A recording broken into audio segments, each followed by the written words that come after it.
All right, so good afternoon, good evening, good morning, no matter where it is you're tuning in from. Welcome. This is the future of London tech and startups. I'm so excited to have all of you here joining us.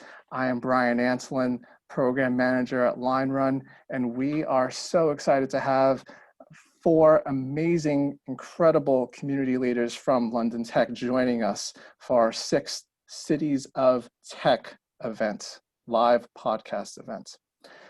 They include Laura Connell, Principal at Balderton Capital, Henrik Sanchez, Associate at Playfair Capital, Mike Jackson, Entrepreneur Success Director at Tech Nation, and Russ Shaw, founder of Tech London Advocates and Global Tech Advocates. But before we get to our conversation today, a little bit about who we are, if in case you're new to us and this is your first time tuning into one of our sessions. LineRun is an experiential career and industry education platform for tomorrow's workforce. We empower our community of leaders to connect, innovate, and grow through media, events, and programs such as today's session. We invite you to check out our website, www.linerun.co, to learn more about our podcasts, classes, and career accelerator programs. So, LineRun. With that, we'll start our one-on-one spotlights with Laura. So, Laura, thank you so much again for joining us. We really appreciate it. And we'll dive right in. Obviously, pandemic, huge disruption, lots of changes to how global business is conducted. But specifically regarding VCs, how has the pandemic affected the way VCs in London engage with early stage startups? And how have those changes influenced your overall strategy at Balderton for the next 12 to 18 months? Sure, look, and hi everyone, delighted to be here. Thanks very much for tuning in. Perhaps I'll just kick off quickly by explaining a little bit about Balderton and what it is we focus on. So we have been investing in European technology out of our London hub now for almost 20 years. We've historically really primarily focused on Series A investing and have been active investors in seeded investments like Revolut, for instance, at the Hut Group, just IPO'd.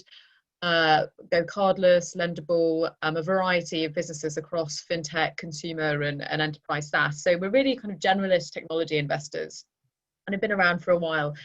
So for my background is a little bit of a kind of mix of things, but I joined Balderton kind of 2 years ago now, and so it's been a super interesting journey, but in particular, as you say, Brian, the last year has presented some real challenges for, I think, everyone who's been investing out of London, and certainly for our founders. And so I think the way I would think about the last 9 months is really in terms of, what was our first response to the kind of first order effects, if you will, of COVID, when that lockdown first hit and started to spread by region, with a kind of knock-on impact on kind of consumer demand and economic activity.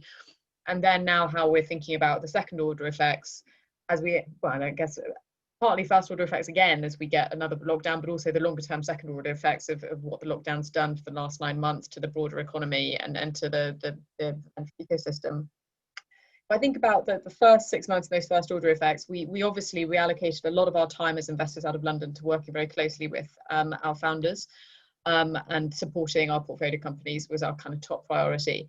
And so I would say most of March and April was spent really just kind of heads down, doing everything we needed to do to make sure that our companies were in the strongest financial position possible for the rest of the year, certainly at least on a 12-month basis. And we were encouraging all our founders and our teams to be kind of forward thinking and avoid being kind of, how to put it, be more reactive and aggressive in their initial response than the kind of Panglossian approach, which would be to kind of wait for things and see how they play out, because I think there was lots of news about it, but we felt that the right thing was to be extra cautious. So that's how we kind of first approached the kind of second quarter, if you will. Now, that being said, we didn't slow our pace of investment. And so, venture at the best of times is a balance between how time spent with supporting your existing portfolio companies and making new investments and discovering great new founders, But I think we had to be particularly thoughtful here about kind of keeping the cadence up of investment. And actually the good news is we've been incredibly active, despite the fact that we haven't been able to have as much interaction in person as we would otherwise have usually done.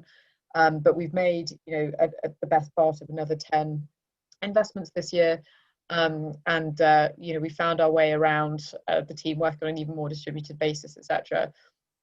So in practice, there's actually been very little change to our strategy overall. I think when we look at the next 12 months, again, I think, we're going to spend a lot more time going into the fourth quarter with our portfolio companies, making sure that, depending on how this new lockdown really plays out, everyone continues to be in a strong position. As we know, that the impact of this has played out quite dramatically and differently depending on the sector you're in. Some sectors have been highly levered, for better or for worse, to COVID, and others are super pro-cyclical and have been very heavily impacted. And so I think now we get into the longer term effects of the last 9 months, where we may not see consumer demand recover at the pace expected, etc.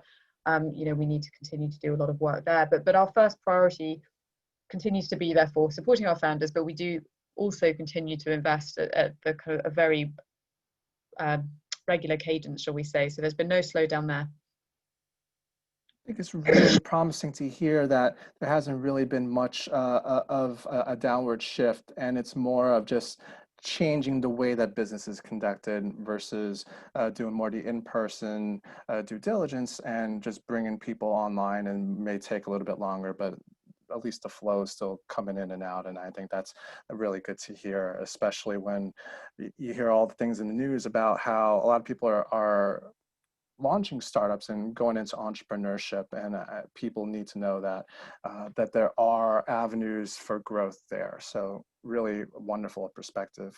And on the flip side of VC, Henrik, love to bring you in here also and ask you, as someone who works also with startups on a daily basis, how have the local startups you work with, how have they shifted their growth and funding strategies over the past few months? And what does that mean for the greater community in the long run? Yeah, absolutely. Thanks for having me, Brian. Welcome to everyone, especially anyone who joined a bit late. So I'm in a slightly earlier stage than Laura at Balderton, working at Playfair Capital. So we're at the pre-seed and seed stage. I've been working for the last 18 months. So I've been lucky and unlucky enough to sort of have half of my time pre-COVID and half of it during COVID, but quite a good sort of middle point to do that comparison. I think basically to split that question in two, on the first part of funding, if anyone hasn't seen it, Bowhurst actually released a really brilliant report in the last couple of weeks on the state of UK equity investment. Just to pull a few things out of that, and then I'll compare it with what we've seen at Playfair. But on deal volume, I think it's fallen for the third quarter in a row. I think it's 10% down quarter on quarter and year on year, and it's at the lowest point since 2016. So that paints a relatively negative picture.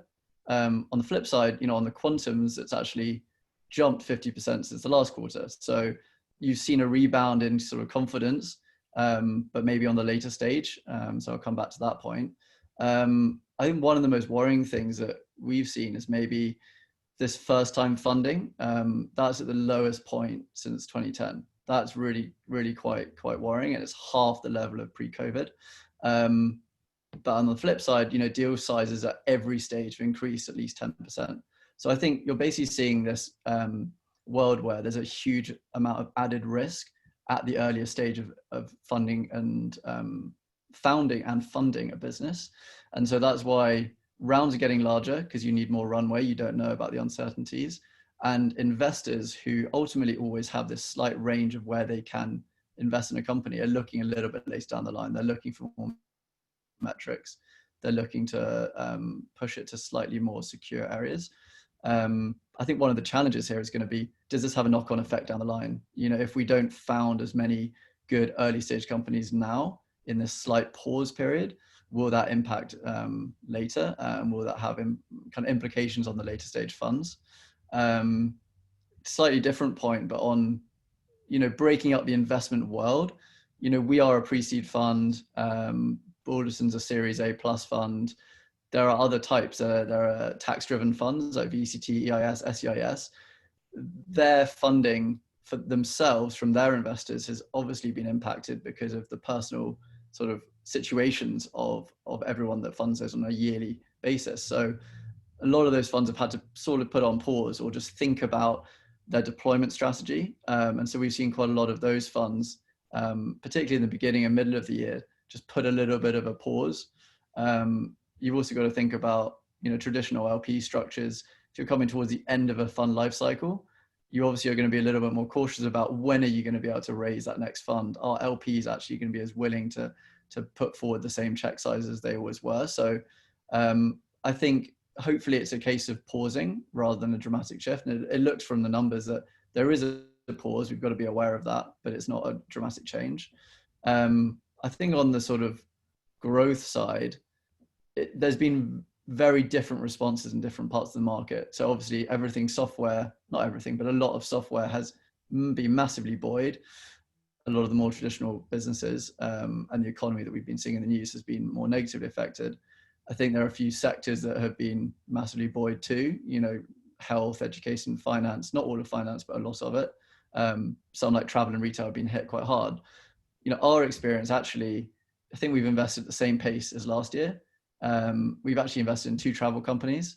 They just happen to be on the cost efficiency side. So they're actually helping airlines and airports respectively improve their bottom line so they can survive as businesses. So I think kind of my final point is really that actually this isn't a across the board negative impact on the London ecosystem. This is just a shift in people having to think a little bit smarter about where they're building a business, how they're building it, and what levels of funding and where they see their funding is coming from. So I think the future definitely can be bright. I think we just need to work a little bit harder at the moment. Really great that you brought up about the dynamic shift and how that's affecting people completely differently depending on where you stand on that paradigm. And definitely a lot more patience is needed, and just to be able to navigate and understand what the impacts are and how to really deal from there. But also, interesting point you brought up about the funds themselves and recapitalizing, and also people who want to start new funds. It's treading across being very cautious, but at the same time optimistic, as you can see that there is some light at the end of the tunnel. And speaking of support structures, and when it comes to entrepreneurs, especially the early stage entrepreneurs, Mike, definitely the right person to go to here. And wanted to bring up about your work with Tech Nation, and as someone who actively helps tech ventures grow and develop, what specific challenges do you see for you and your team over the next 12, 18 months or so in continuing to support startups at all stages, and how you're adapting to all the changes in the market right now? Yeah, and hi everyone.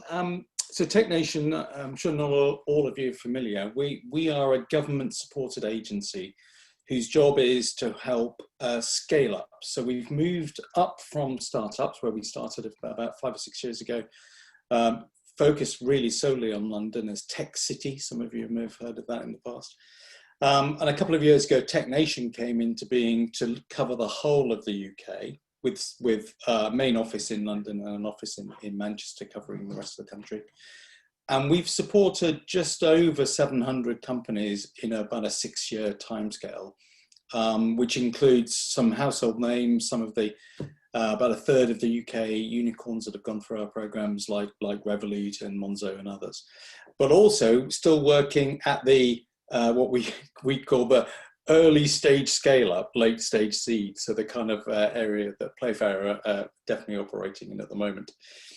Now, what have we seen? We saw there were some things that were happening before COVID. So Brexit, which is something we've kind of forgotten about and is back on the news agenda in the UK, was having an effect in London. It was quite striking to me, as someone who lives outside London, in Bristol, that when I came to co-working spaces in London, I would often hear every European language, every world language under the sun.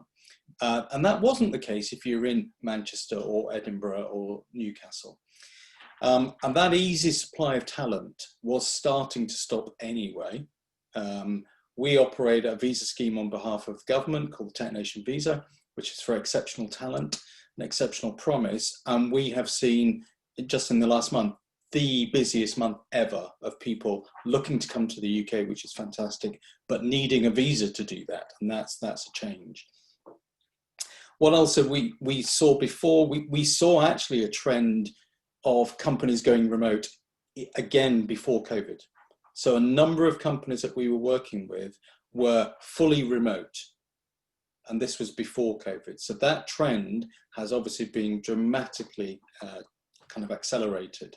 And one of the great things about the tech sector in general during COVID in the UK is it has proved to be the most resilient sector of the UK economy. And government, and Russ and I were just talking about the engagement we've both had with government, has really recognised that and welcomes it. So the focus on tech was high before COVID, but now is even higher. But on the specific question of support, we've actually gone through our own transformation in that we were actually a very analog organisation, to say we were supporting digital companies, in that all our programmes that we deliver were delivered face-to-face. And you had to get on a train or an aeroplane to come to us. And we'd have hotel rooms booked and we'd have conference rooms. Those things we've all forgotten about. And we had to transition in March to a completely digital delivery. And we've now completed 2 programs where the participants have never met in real life. And the engagement levels are much higher. So the people coming to the sessions is almost 100% on every session. And the NPS score as one of the measures, you know, would you recommend this session you just attended to someone else, is really high. So what we've learned is that we needed to have made this transition anyway, and COVID has just really accelerated that. Now, saying that, in my planning, one day we will be back in a hotel at some point, because the human interaction and the trust that's developed by people getting together in a room, sharing a meal, sharing a drink perhaps, that is difficult to replicate, even though online we are using some great software. Shout out to Remo, which is a great piece of software for replicating that kind of thing. And Hopin as one of the success stories of the UK tech scene, which is, you know, we started using it just before COVID. We were one of the very few customers, got personal attention from Johnny. Now we're one of 50,000 customers, and we're pretty low down the list, I'm sure. But that's an example of how, you know, digital transformation has just been massively accelerated. So to kind of conclude, I think the engagement of entrepreneurs at all levels and at all aspects of an organization has been really accelerated for our support programs. And that's a great thing, because we can help. Connecting people together is a great part of what we do, and peer learning is what we do. And that's just been made even more important in this kind of disconnected time where most of us only see each other in this way on a screen. It's amazing that you brought up about accelerating existing trends, because this is the 6th time that I've been hosting these events, and that's pretty much the commonality across every single city. So we've seen some of these things happen, but we haven't seen the tidal wave of the actual shift between people who do specific things in person, or people who, or organizations, companies that are seeing things in a specific light, but then actually them taking action because they are forced to do it. So I think it's really telling to see that it's also happening in London, and it is a global effect, since everything that we have now, as you mentioned, is all Zoom, Remo, Hopin. It's bringing people together and connecting people without the barriers and without the walls. And that really breaks down a lot of things and really stresses and emphasizes the importance of community, which definitely brings up Russ and his work with Tech London Advocates. And Russ, you are a founder, you are a community builder, and you know quite a few people in tech across the globe.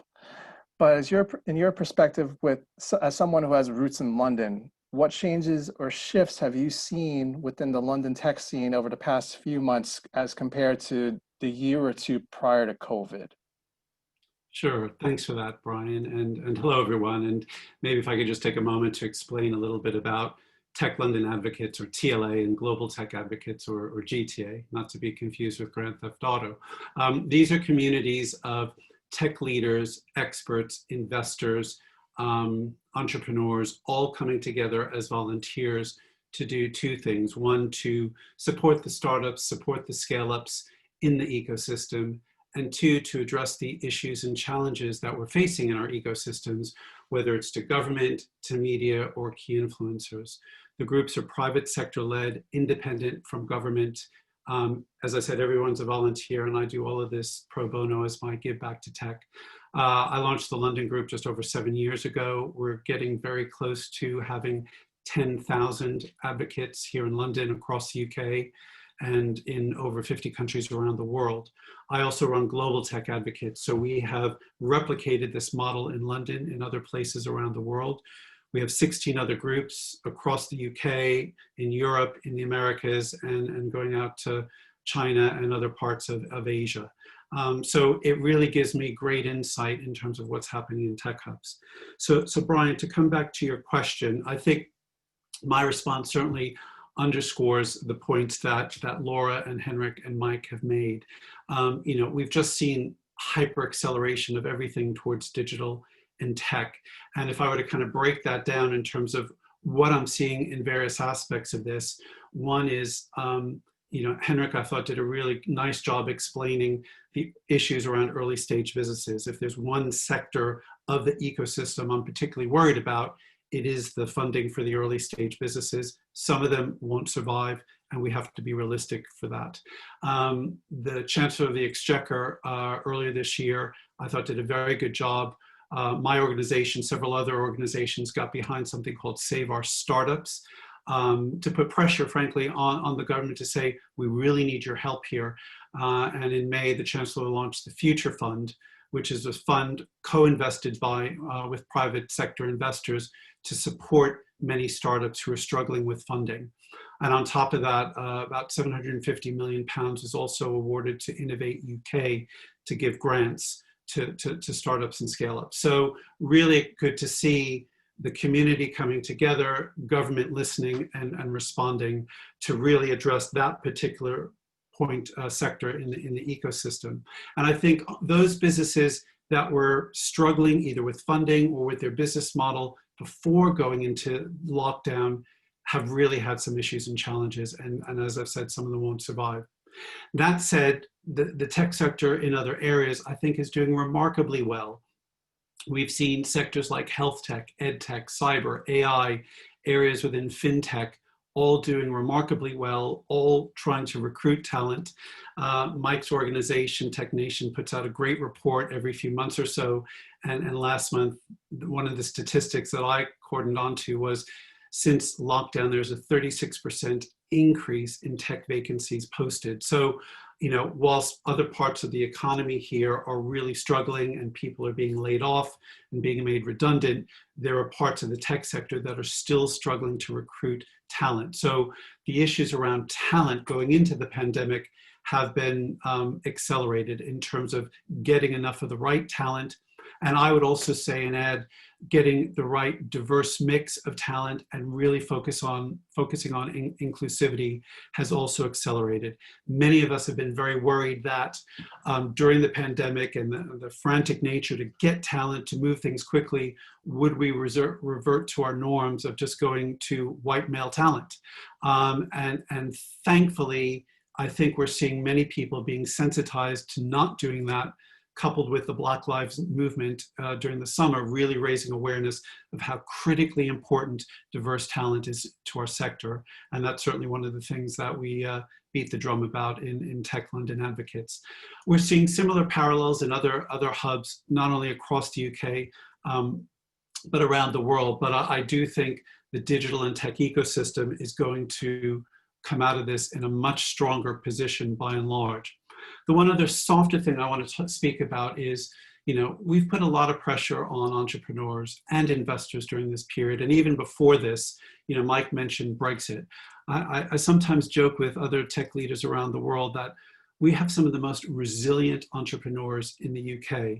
We've put them through a referendum and Brexit where we weren't getting clarity for 3 years. We got some of that clarity through a national election here in December. And then 2.5, 3 months later, we've gone into lockdown with a pandemic.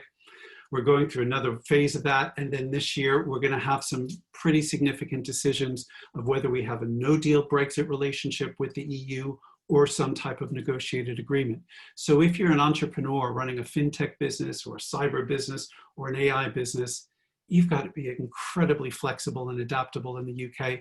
And I have to say, hats off to so many of these businesses. They've done a remarkable job trying to plan, counter-plan, and be prepared for this. And hats off to the investors.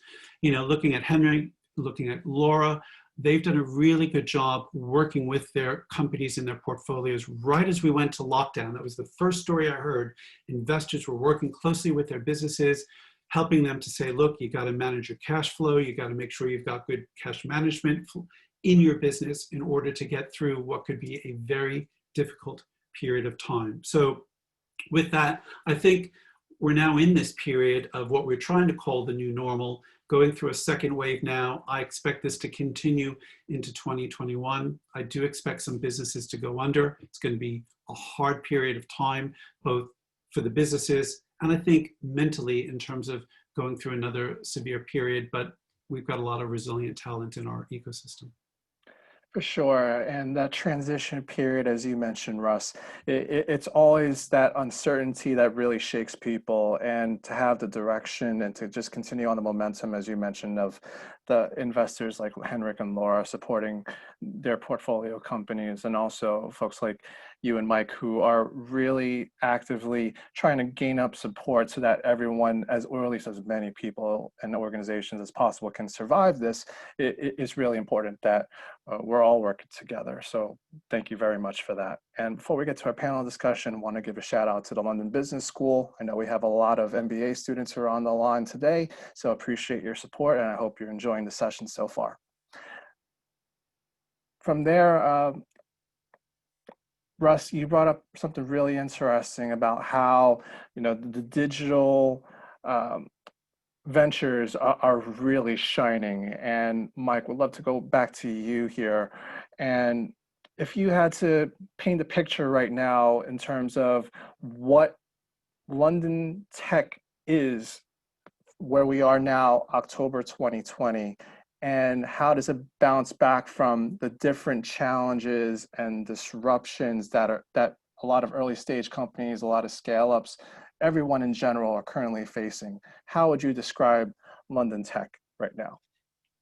So with a few exceptions, I would say London Tech is buoyant, is incredibly strong, has proved very resilient, as I was saying earlier, to COVID and remote working. But it isn't in London anymore. The workforces are distributed right across the UK and abroad. And as a small example, we had 50 people in our office. The next day, we had no one. We've not been in that office for 7 months. We are more productive, I would say, than we were when we were actually in the office. But our workforce is now completely spread across the UK. People have returned to their hometowns. Some people have gone working from abroad. We had people in the US, people in Scandinavia working. And we've proven a model where we're now looking and saying, why did we have that office again? Now, for some businesses, that's been disruptive. And they are now returning to their offices and they have key staff in the offices. But in our building in central London, where there was there are 6 tech companies and there's about 600 people. And a colleague of mine went in to sort something out in the office the other day and asked at reception how many people were in all the building. And the answer was 8. And that's a real change, because those companies are doing really well.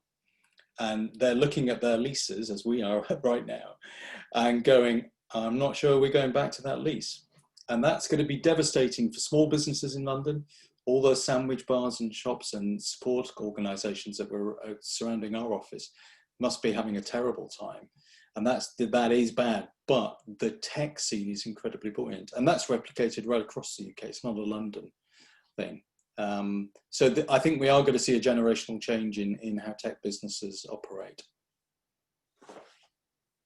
Can I also jump in on this, Brian, and just give a couple of additional examples building on what Mike was saying? So through Global Tech Advocates, we conducted a series of interviews with IT leaders around the world, CTOs, CIOs, et cetera.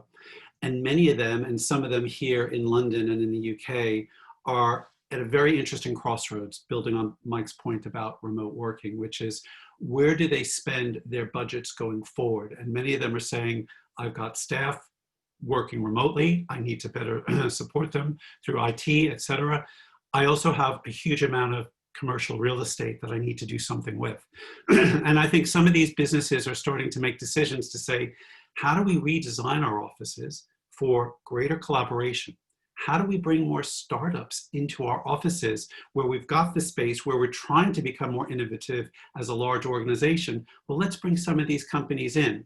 Building on top of that, last week, the Lord Mayor of London, who oversees the Square Mile, the City of London, kicked off a culture and commercial task force, which I'm part of, and they are specifically looking at this issue in the City of London in terms of, what do we do with this space? How do we bring more creative talent from the creative industries into the City of London? How do we embrace what's going on in digital and tech right around the City of London, which is our financial hub, and make sure that that is all becoming integrated? And to me, those two kind of thoughts and examples are illustrative of what I think London does really, really well. A really diverse workforce, diverse talent, a diverse population, trying to come together and saying, look, let's all start with a clean sheet of paper, let's brainstorm, let's put really great talent to work here. And not just the people who've been around for 30 or 40 years, but let's bring in some young talent, let's bring in some diverse talent and really mix it up. That is the fundamental strength that this ecosystem has. And it gives me optimism that as we go through some very difficult and challenging months ahead, that there are a lot of creative solutions on the horizon. And one of the things I've said to people is, when we go through these massive shocks like the one we're going through, or like we went back through in 2008, 2009 during the financial crash, there's a huge amount of innovation that will come through as a result of that. To me, the seedlings of the London tech ecosystem came from the financial crash of 08, 09. And look at where we are today. And I'm thinking, given the strange environment that we're in now, what's that future innovation that we're going to see in the next 2, 3, 4 years? Coming back to Henrik's point about the importance of making sure that these early stage businesses get the funding and the talent and the support that they need to ensure that this innovation drive keeps going and can sustain London and the UK for a much longer period of time. Bringing people together and acting as one through collaboration is definitely the right way to go, and really speaks to the power of tech and its real communal nature. It really doesn't matter where it is, but everyone always goes back to community, as long as there are the support structures to really help prop it up and to really nurture it. And speaking of support, Laura, I would love to go to you as a VC and also as a leader in this sector. What can the stakeholders, such as your peers in VC, the incubators, the accelerators, we have a London Business School, so universities, what can the different stakeholders do over the next year or so to ensure that London remains a global hub for innovation?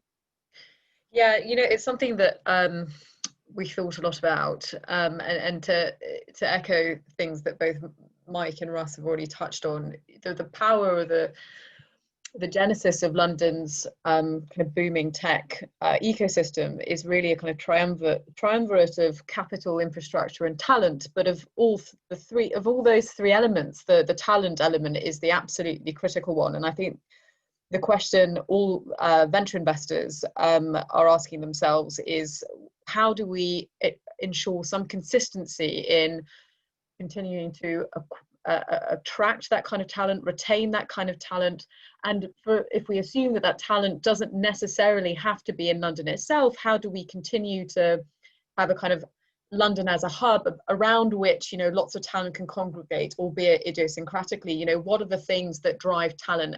Because capital infrastructure, as we've already seen, you know, and as Mike touched on, as people work on a distributed basis, you know, we'll see better infrastructure rise up in response to that in you know, less urban areas, or indeed alternative cities, etc.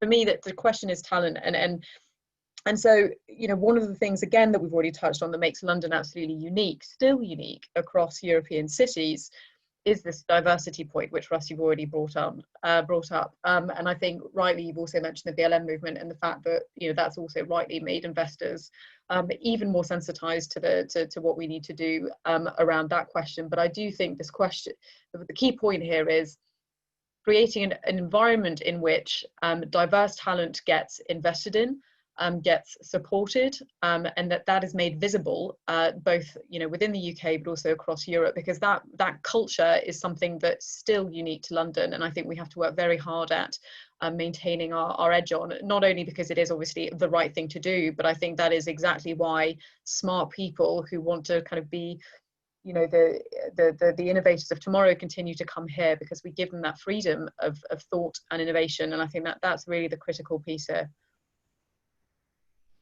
Yeah, look, I mean, there's some really interesting points there. I mean, just to add maybe a slightly different angle, resilience and collaboration have both come up in what everyone's been talking about. And I think those are two really key factors of what we need to focus on going forward for the next 12, 18 months. I mean, at Playfair, we're massive believers in this cumulative impact of lots of people pushing in the same direction, even if it's only in a small way. And I think that's, you know, testament to what, you know, Russ is doing and Mike at both their organizations. It's a conglomeration of lots of people, each doing their own thing incredibly well, that adds up to what is the London UK tech ecosystem.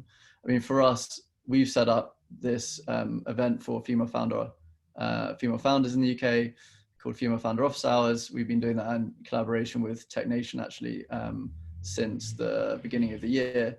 And that's basically an event that supports 200 female founders with 60 investors. I think in the last event, we reached 800 one-on-one meetings. And the aim of that is not necessarily just pitching. That is for mentorship and support. That is to try and give people who don't have the access to investors, they don't have access to the advice, the support they need. And yes, that is only one part of our ecosystem, but that has already had a large impact there. So I think if more people can drive forward with initiatives that suit their business and realize what their strengths are, that can have a massive impact. I think we've seen that already with, you know, what Mike was talking about with moving their programs online. They've had higher engagement. That's a great example. On the collaboration side, you know, bringing 60 investors who are often competitive for the office hours event we organized, that might not have been possible before. And moving it all online meant that you could have everyone show up and everyone show up on time. The practical details are not insignificant. And this morning, I don't know if anyone here joined the seed stage, but that was I think a 600 person event for seed stage companies across the UK. I don't think I know any events that have 600 people attend live in the UK, let alone for just a niche, which is the seed stage. So I think there's a lot to be positive about. I think everyone needs to recognize their strengths and double down on those. Doubling down on the strengths, and also something you and Laura both mentioned, backing up earlier comments by Mike and Russ, this real push for and inclusiveness of diverse founders, diverse talent, and making sure everyone has a voice and a share in what that future looks like. It is so crucial. And we talk about community, we talk about collaboration, but it really doesn't mean anything if you're talking just to the same subset of people. So I'd say kudos to all of you for really being involved and really being conscious of those efforts to make sure that you include as many perspectives as possible and also serve underrepresented founders and talent. It's very, very important. And we hear so much, and especially now with COVID, about you can work from anywhere, where you don't have to be in a physical office anymore. but London as just the network and the community, as this hub of activity, and also this hub of economy and commerce. If you were to pitch a startup or scale up to launch, relocate, or get involved in the London scene over the next year, 18 months or so, what would be your top 3 reasons for them to do so? Mike, we'll start with you. So this is kind of part of my job is to try and help the UK's kind of levelling up agenda, which is sometimes, you know, paraphrased as anywhere but London. And as such, as I go around the UK, we often try and say to companies, you don't need to move to London. You can build a viable business anywhere in the UK, and some great companies are doing that right now. But what is tricky is to raise the right level of funding at the right time if you're outside London. And roughly 90% of funds that work in the venture space, and particularly some of the more tax-driven funds that Henrik talked about, are almost 90% based in London. There's very few funds that are actually based outside London. That doesn't mean they don't invest outside London, of course they do. But it's a train journey or a plane journey in some cases. And it's easier to invest on your doorstep. It's always easier. Now, what I'm interested in is, and Henrik was just describing it with the work we've been doing together with female founders, suddenly there's a democratization of access to funding. You can be in Belfast, which has been a really difficult place to get funding, and you can actually speak to investors all across the world, not even just in the UK, and they see you on an equal footing because everyone is on an equal footing, whether you're in, you know, Sand Hill in the States or whether you're in Singapore, it's all the same now. Now, my question to Henrik and to Laura is that democratization going to continue? Because if it is, then I would say to your question, Brian, don't necessarily go to London. Base where you are, base where your family links are, where your support networks are, where the talent increasingly is.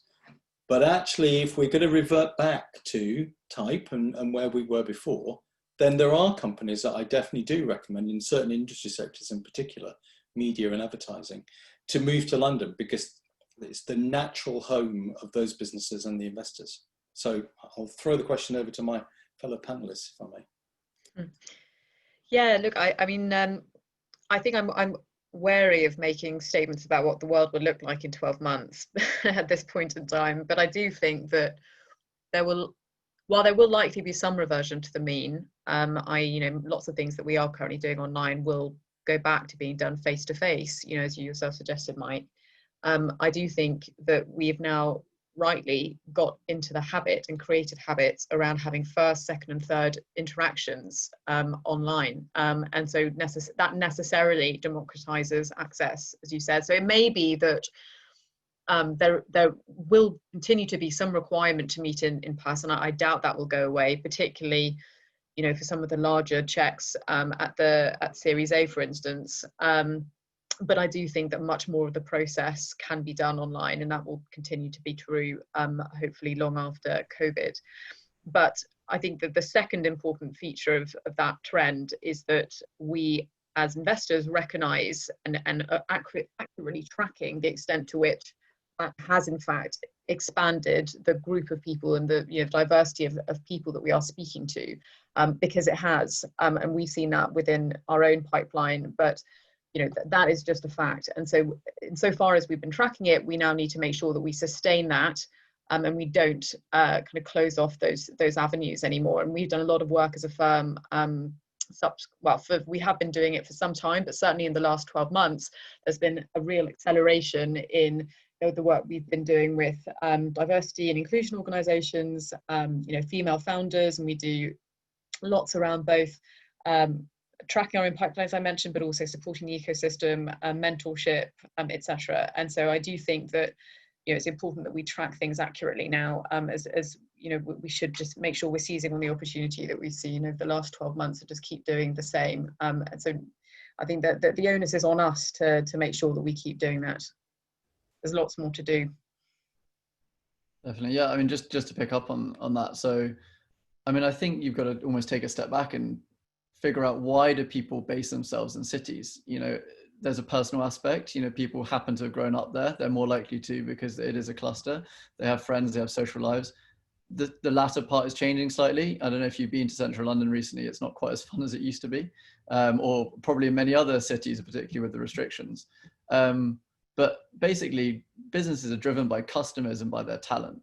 You know, if the talent can work remotely, it doesn't matter as much. Some talent, though, given, you know, some of the mental health issues that, you know, have started to appear more recently and be talked about more, a lot of people need that face-to-face time. You know, up at Playfair, we recognize that. We tried to go into the office a couple of times a week when we had some new joiners in the last month or two, really recognizing that some people just need that. I think on the customer side, there are certain customers that actually you need to be there in person. You know, we have an investment in recycling. They do computer vision for recycling. They actually need to install something in person. So them being based, you know, in Cornwall when their clients are mostly in London, for example, might not work so well. So I think it's more about a diversity of location. You know, diversity is talked about often in terms of, you know, color and gender, sexuality, etc. I think can also be a much broader meaning.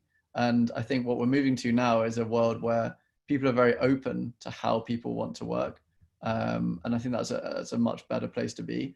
To the democratization point, you know, one of the reasons we actually decided to go half remote initially on the Female Founder Office Hours initiative was because in February, when we did our third event, we had 2 founders who flew from Cornwall for an hour of meetings. And that was a real shock to me. That was basically someone saying, I'm so desperate to have this access that I'm willing to get on a plane, the time, the money, etc., to do that. It's brilliant that they think that it could be so much impact, but we shouldn't have to do that. There should be a better way. And I think people are now seeing that there is a better way to do it. So yeah. Russ, I think you also had a thought here to add just about what you're seeing in general from the different communities you're a part of. Sure, thanks, Brian. And you know, I also wanted to just touch on the question that you raised here about London, and coming back to some of Mike's points earlier. You know, I think London, and maybe I can say this as an American who's lived here for 30 years, this is my adopted home. The strength about London is, I personally think it's the world's only truly global city. And sorry, Brian, I know you spent a lot of time in New York and you might challenge me on that, but having lived here, having been to New York so much of my time, this is an asset that we have in this nation. And so we are going through this leveling up approach, which I do think is important. But I often say to government leaders here, it's not the tyranny of the or, it's the greatness of the and. So we have this great asset called London that we need to keep nurturing and developing and building, because it's a global city like no other. And we have these amazing regions and hubs across the UK. You know, Mike mentioned Belfast. It's a great cyber hub, great digital production hub, you know, home of Game of Thrones. But you've got Bristol and Bath. You've got Manchester is just amazing now. Glasgow, Edinburgh. You've got the Golden Triangle with Cambridge and Oxford. So we all need to figure out how we support and engage and feed off each other, because as one becomes stronger, they all should become stronger, and vice versa. But the other thing I would say is, we're not doing this in isolation. Having traveled to many hubs, and when I look at the 2 big tech behemoths, the US and China, you know, yes, you've got Silicon Valley. Yes, you've got the Greater Bay Area in China, but you've got a host of other cities in both of those countries that are just all building massive tech hubs like what we see in New York. So we have to be mindful of that, but then we have to say, what is our differentiator here? What is our secret sauce as a city, as a hub, as a region here? And I would say, look, you know, we're fortunate that, you know, English has become that language. It may be challenged by Mandarin one day, but it is that common language around the world. We have a great business and organizational society here built on rule of law. That is the envy of so many places around the world. And we, as a hub here, have so many great connections to many other places around the world. Some of that is historic, some of that is commercial, but that pipeline of talent going to and from India, Dubai, places in Africa, China, the US. I met with a bunch of Latin America entrepreneurs last year and said, why are you here in London? Why aren't you going to the US? And they said, well, we don't feel welcome in the US anymore, and we're looking for other options. So the UK, driven by London, but by all of these other tech hubs, has this massive opportunity to be that alternative base for many other businesses from around the world to come here, and for us to help them to connect to those places around the world. That underpinned by diverse talent, great investors, favorable government policies, I think is what's going to set us apart from many of these hubs around the world. It's all about that competitive advantage, right? We always talk about it in business. London's competitive advantage it's a real melting pot. And I definitely understand what you're saying regarding the New York connection there, Russ. So no worries there.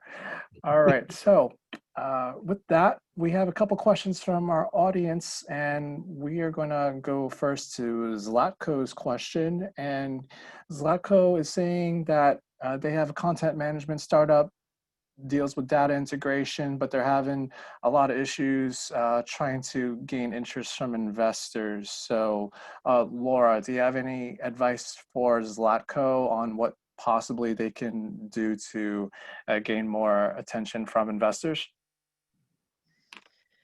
Yeah, sure. And to be honest, this may be one for the earlier stage investor. Yeah, I mean, generally speaking, if you're trying to drum up interest, there are kind of few tricks of the trade.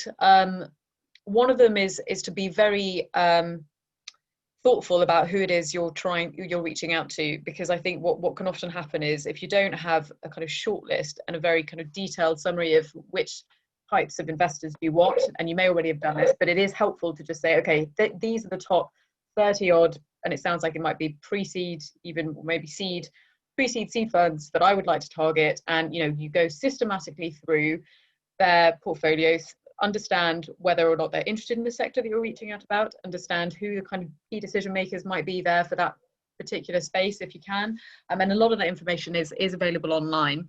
So point one being efficiency. Don't waste time going after 100 different investors if you haven't done that groundwork already.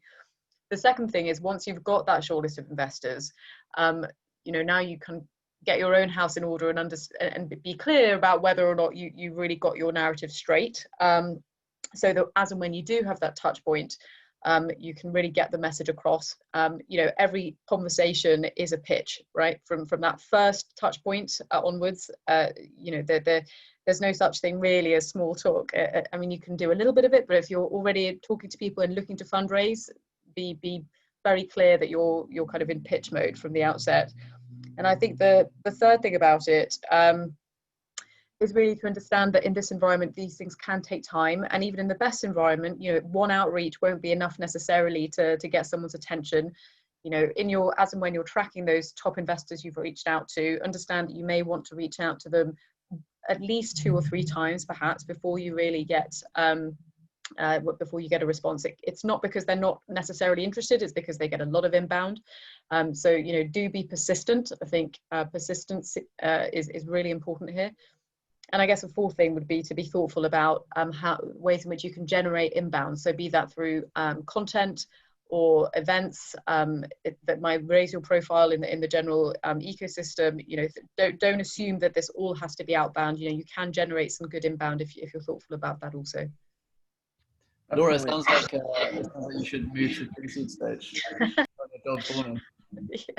Yeah. But yeah, I think just to build on that very briefly, and to really emphasize it, the number of good cold inbound emails that we receive as pre-seed seed investors is minuscule. I can literally count it on one hand. And by a good cold inbound, I mean, it's obviously addressed to me. It is a person who has reviewed our portfolio and has found a similar company and has explained why it's relevant, why they like it. And that doesn't actually take that long. That might take 10 minutes. Do 10 minutes times 6, spend an hour on 6. Don't spend an hour just blasting on, I think I've seen that COVID, spreadsheet, for example, that people just blast on and people just delete it. So really, I could not emphasize that more. And I think the second point that is really valid is just the timing. You've got to remember how much volume there is here and how long it takes. So, some of our very good, strong companies have taken much longer to raise rounds. Even, with the backing of an investor, if you're going out for your first raise, it is difficult. So I would just be persistent. Don't let yourself down, be down. Make sure you have some support to just say, look, every little step is just one step closer. You're not one step further, you're just one step closer. And just make sure you learn something from each reason that an investor gives of why they're not interested. Just try and get that out of them so you can learn and move forward. Definitely, research and advice is definitely the way to go when approaching investors. We're going to go next to Kazuki's question. Mike, I think this would be good for you in terms of any particular verticals that are outperforming under this economic situation, and what industries are expected to grow post-COVID based on what you're seeing. What do you think? Well, I think it's easier to answer the first part, which is, which ones are performing well now, because we're in an extraordinary situation. So we've got a number of alumni that are in business and personal travel. They've lost 95% of their business, and that's really hard for them to survive. They're ready to come back, and as soon as we all start traveling again, we'll all do that. The sectors that have really benefited from COVID and from lockdown, the kind of two different things really, are, health tech. I mean, clearly any company that's been trying to work within the UK health system and trying to sell to the NHS and some of the other providers, it's a hard slog. And my advice, I spent a number of years advising health tech companies, was go to America. It's easier to sell. That is completely different now. So companies that have been trying to deploy to one hospital and spending years trying to do that are now deployed across 200 hospitals and at prices which no one ever thought would be paid.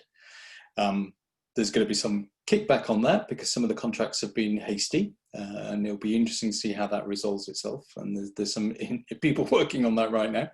But the advances, great company Echo, but London-based, that does online repeat prescriptions. I'm in the family, we're a user of them. They've just taken over a huge new facility. They have tripled their customer numbers. They're having to choke off the growth because they just can't cope with it. And Babylon and YourMD and other online doctor services have just exploded in numbers. And it's great. And it's actually something that we were falling behind in, and now we're rapidly catching up in. But there are other sectors as well, e-tailing of all types, and e-commerce and fulfillment. All those kind of companies have done really well, and investors are piling into those companies, perhaps like never before, because it's accelerated a trend. Again, there was a trend to e-commerce. There was a trend to small levels of fulfillment and kind of post-fulfillment houses and last mile delivery, and that's all just been really pushed. And then finally, again, a trend that was definitely there was AI. And AI, for those of us that work in tech, we were pretty horrified to discover that the UK government was using a spreadsheet to calculate how many people have COVID. Much as I love Microsoft, it's not the right tool. So within government and within lots of other bodies, the desire to crunch data and derive insight from that data.